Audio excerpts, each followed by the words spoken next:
Namaste. Welcome to this episode of the Bhagavad Gita series, curated by my sister Bhavna Didi and me, Amish.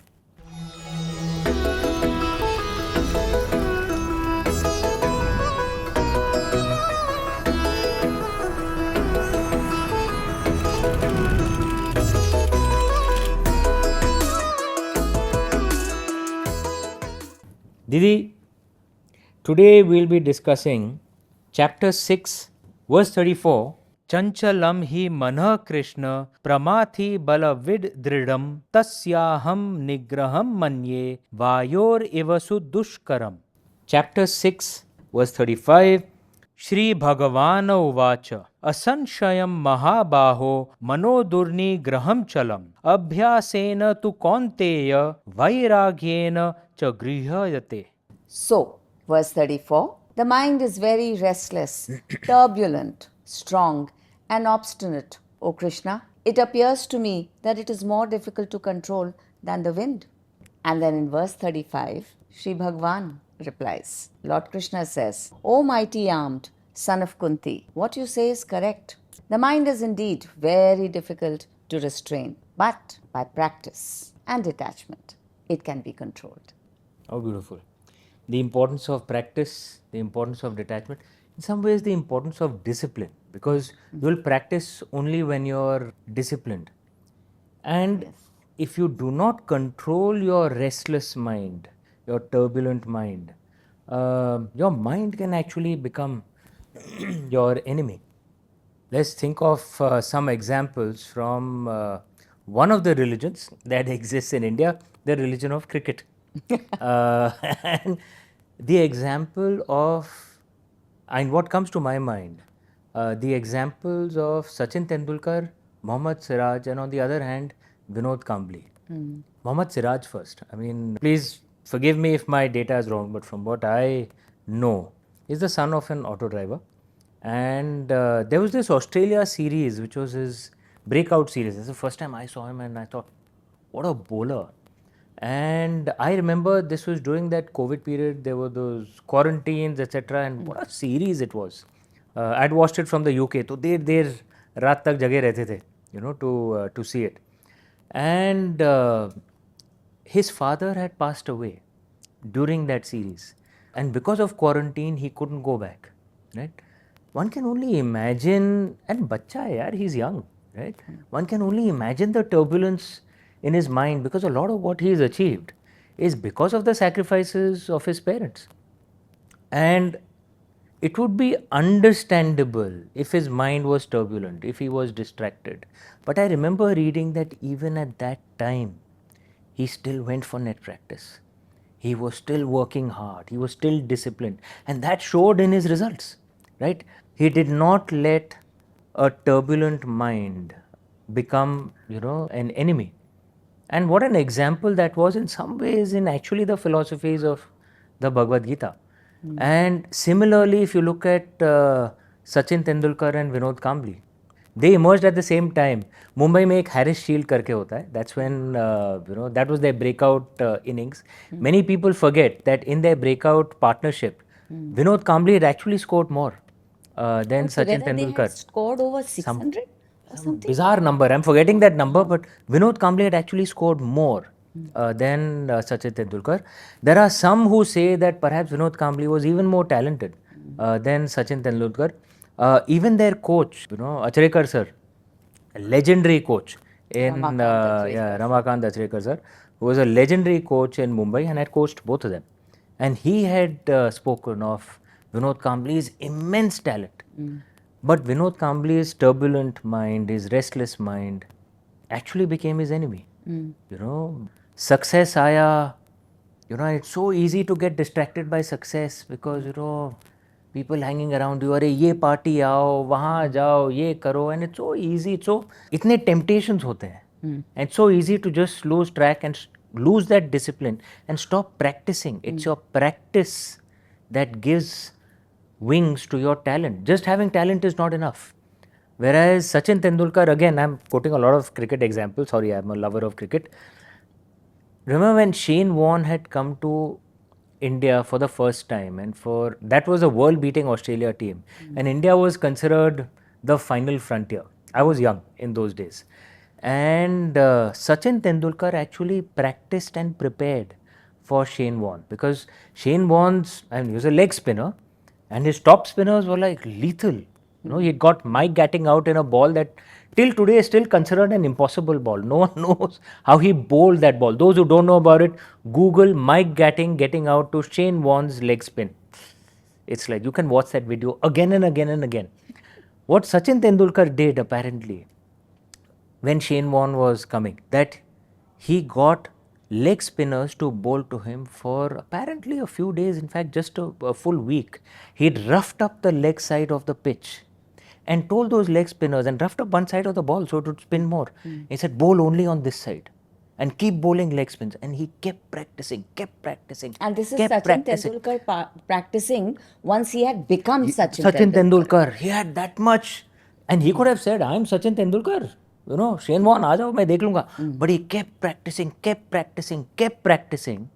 and when Shane Warne came, Sachin Tendulkar was ready.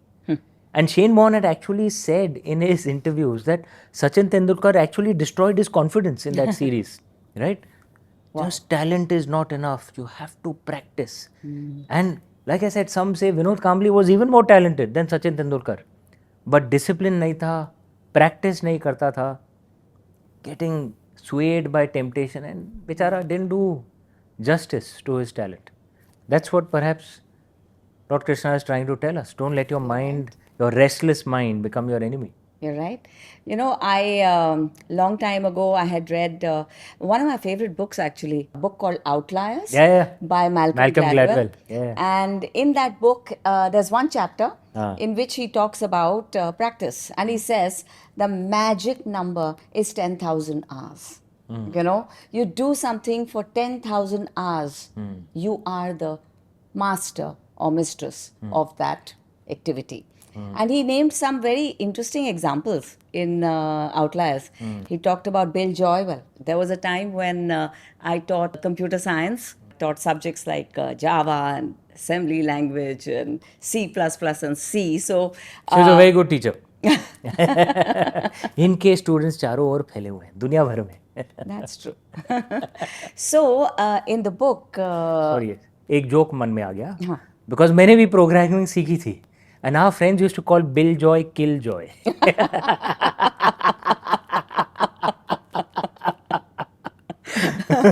But Bill Joy, he Bill Joy. rewrote Unix, he rewrote Java. Yeah.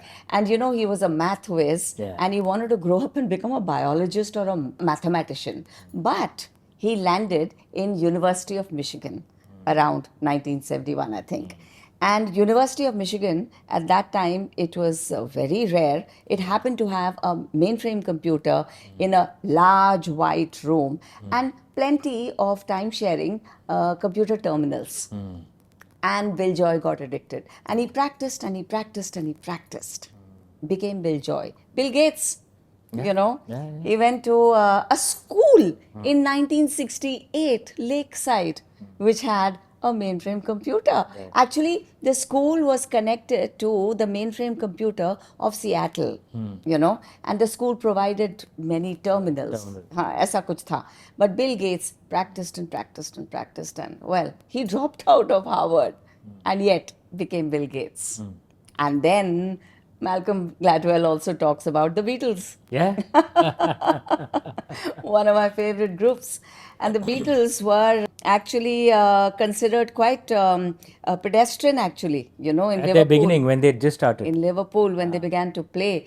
And then through accident of circumstances, they landed up in Hamburg. And there... Hamburg, Germany. Yeah. And they played apparently for almost a year and a half. They played for 8 to 10 hours every night. Can you believe that? Wow. Practice. Well beyond 10,000 number, 10,000 practice sessions, right? 10,000 hours. And well, Beatles. So practice, 10,000 hours. Lata Mangeshkar ji. Yes.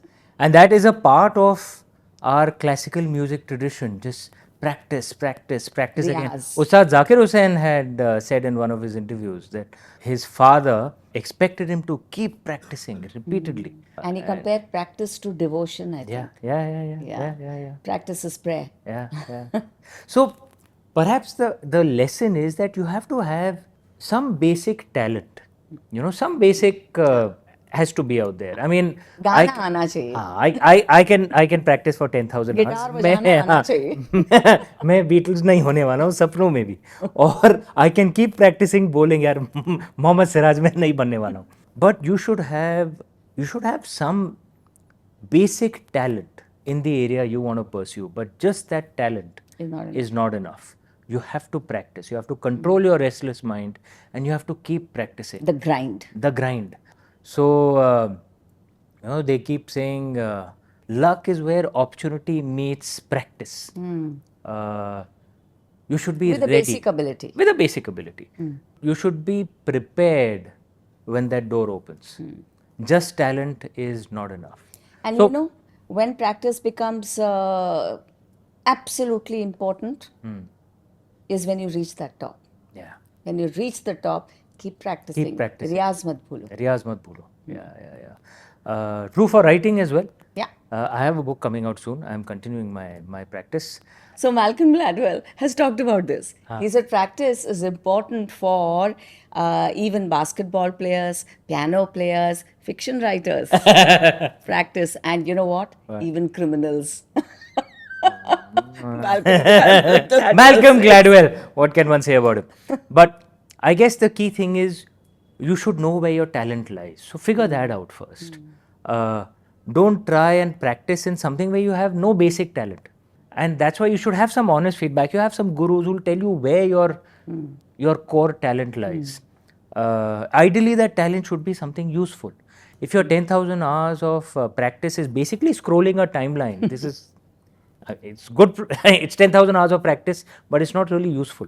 So, in some talent which is useful, and you have to keep practicing, and that door will open. The opportunity will come, and when that opportunity comes, if you have that talent and you have practiced well, you'll be ready to make the most of your luck. And whether the door opens or it doesn't open, you will become accomplished in whatever you choose to become accomplished.